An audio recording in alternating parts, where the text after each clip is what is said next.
The city of Tillamook, Oregon, located in the heart of Oregon's coastal dairylands, lies adjacent to Tillamook Bay. Designated as an estuary of national significance, Tillamook Bay is a diverse and productive ecosystem and watershed. Approximately 1 mile north of downtown Tillamook, the Southern Flow Corridor Landowner Preferred Alternative Project is located at the head of Tillamook Bay and at the confluence of the Wilson, Trask, and Tillamook rivers. This innovative project will restore 521 acres of tidal wetland habitat while reducing flooding to 3,000 acres of land in the community of Tillamook. The project, developed over many years through the efforts of a large and varied set of stakeholders, is unique, bringing federal government agencies together with state and local partners on a collaborative project that seeks to serve the needs of citizens, reduce flooding, provide economic benefits to the community, and restore important habitat for native fish and wildlife species. Tillamook Bay in particular is unique in a couple of senses. It's one of the larger estuaries on the Oregon coast, and it's also been one of the most highly manipulated estuaries in terms of diking and filling and draining of wetlands. Well, a number of the fish species, particularly Chinook and coho, are really dependent on the estuary for their juvenile life stage. They come down to the estuary to rear. These are fish that are going to use the tidal channels, the fringes of estuary salt marshes for their rearing. And since the time Europeans settled this area, till now we've lost about 85% of the estuarine wetlands that these fish had historically. I showed up down in Tillamook County. They had been wrestling with flooding that was very destructive economically. It was a problem for the reputation of the county. There had been multiple presidentially declared flood declarations, disaster declarations. Here is the big reason most people cannot get into Tillamook tonight: a flood, basically surrounding the community, stranding drivers, making it virtually impossible to get in or out of Tillamook tonight. Motorists left their cars in the middle of what was once Highway 101. Today, a state of emergency was declared by Governor Kitzhaber. Flooding is indigenous to this area, and it always has been. Last winter, last December, when it rained so much, it was the first year in the memory of anyone I've talked to, and I talk to people who are 90 years old regularly, first time they ever saw it flooded that much, 4 feet deep, and it came up on both sides of 101. People were getting tired of trying to address flooding issues. And how do we fix it? And there was as many ideas as there were people about how to reduce flooding in Tillamook. Betsy and I were chosen by the governor as co-conveners, and then we started through the Oregon Solutions process. Oregon Solutions is a collaborative problem-solving process, an opportunity for a group of frequently not like-minded folks to coalesce around a problem statement and postulate a solution and then work to effectuate that. And that's where the Southern Flow Corridor project came through. I've been working on this project for more than a decade. The project area is 640 acres, and by the time we're done, we will have restored 521 acres into a range of habitats from mudflat to high salt marsh. During a flood, the water crosses 101 and immediately hits a whole series of cross levees and old dredge material disposal sites. It backs up when it hits those obstacles, flows north along 101 and floods the north end of town. The flood reduction component of this project is to remove those levees and dredge material sites to create a corridor for the water to reach the bay. Once you remove those levees, you open up a whole series of ancient channels. So you create 14 miles of habitat for salmon at the confluence of major salmon-producing rivers. And I can imagine there may be an increasing number of folks who come to this area to watch the newly emerged portion of the bay as it evolves. This project has a myriad of benefits for fish and for people. My father moved up here from Ontario, California in 1977, so I'm the second generation to run this particular dairy here. The project in one form or another has been going on since the late 90s.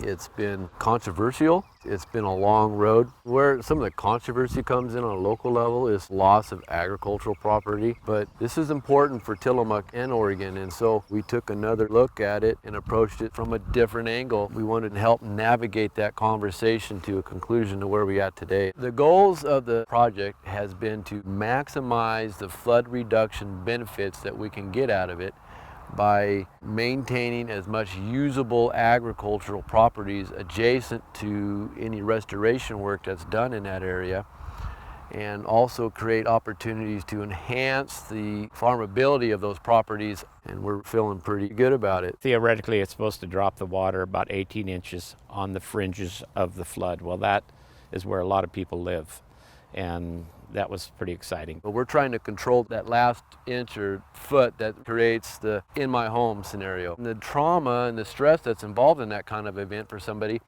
I mean, it's devastating. You know, thousands of acres this is going to help out. Of people with residents out and about and farmers. It's kind of a win-win for us.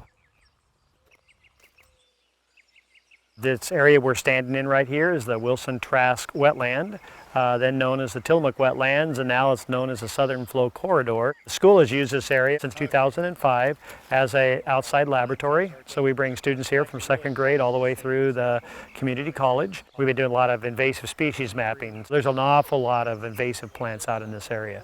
So in flooding those with salt water is probably going to do a lot to return this area away from its non-native condition back towards a native condition as to what it was before they built all the dikes that are around this area. And it's going to be fun to come back now and use it as a living laboratory as it changes back into a tidal wetland. So it'll be different, it'll be a whole different habitat, but it's going to be a really fantastic opportunity. Reconstruction activities began at the project site in February of 2016. The contractor, Thompson Brothers Excavating, mobilized to the site the first week in May to begin construction in earnest.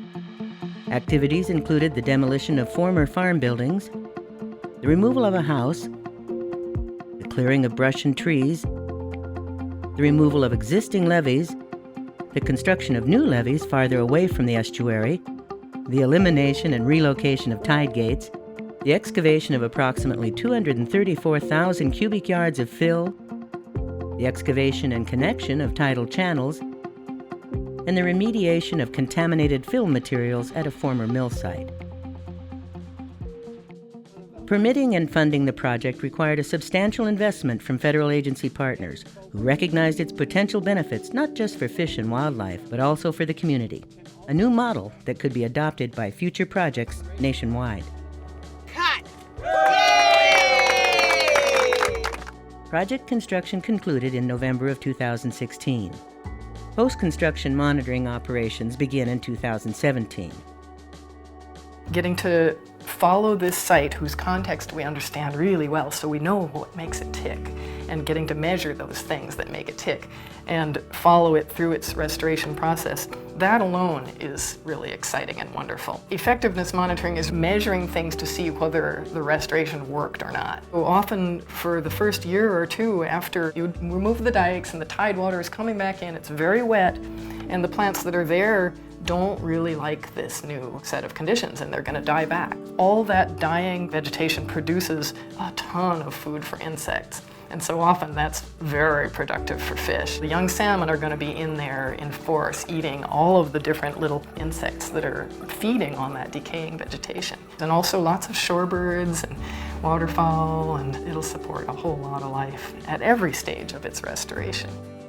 In terms of Chinook and coho populations in Tillamook Bay, if you compare what we have now to what we believe we had historically, we may have had as many as 200,000 coho coming back on average.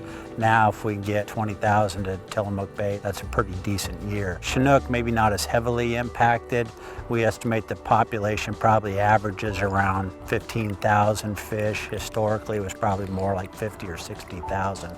In terms of benefits to fish and fisheries, this project is going to restore about 28% of the habitat that's currently available. Mother Nature is going to take over and shape the area like she sees fit. We estimate that increased production could be as much as 7,000 adult fish return on a good year. So that's huge. They're certainly iconic species and we need to protect them, and the more that we have, the happier everybody's going to be.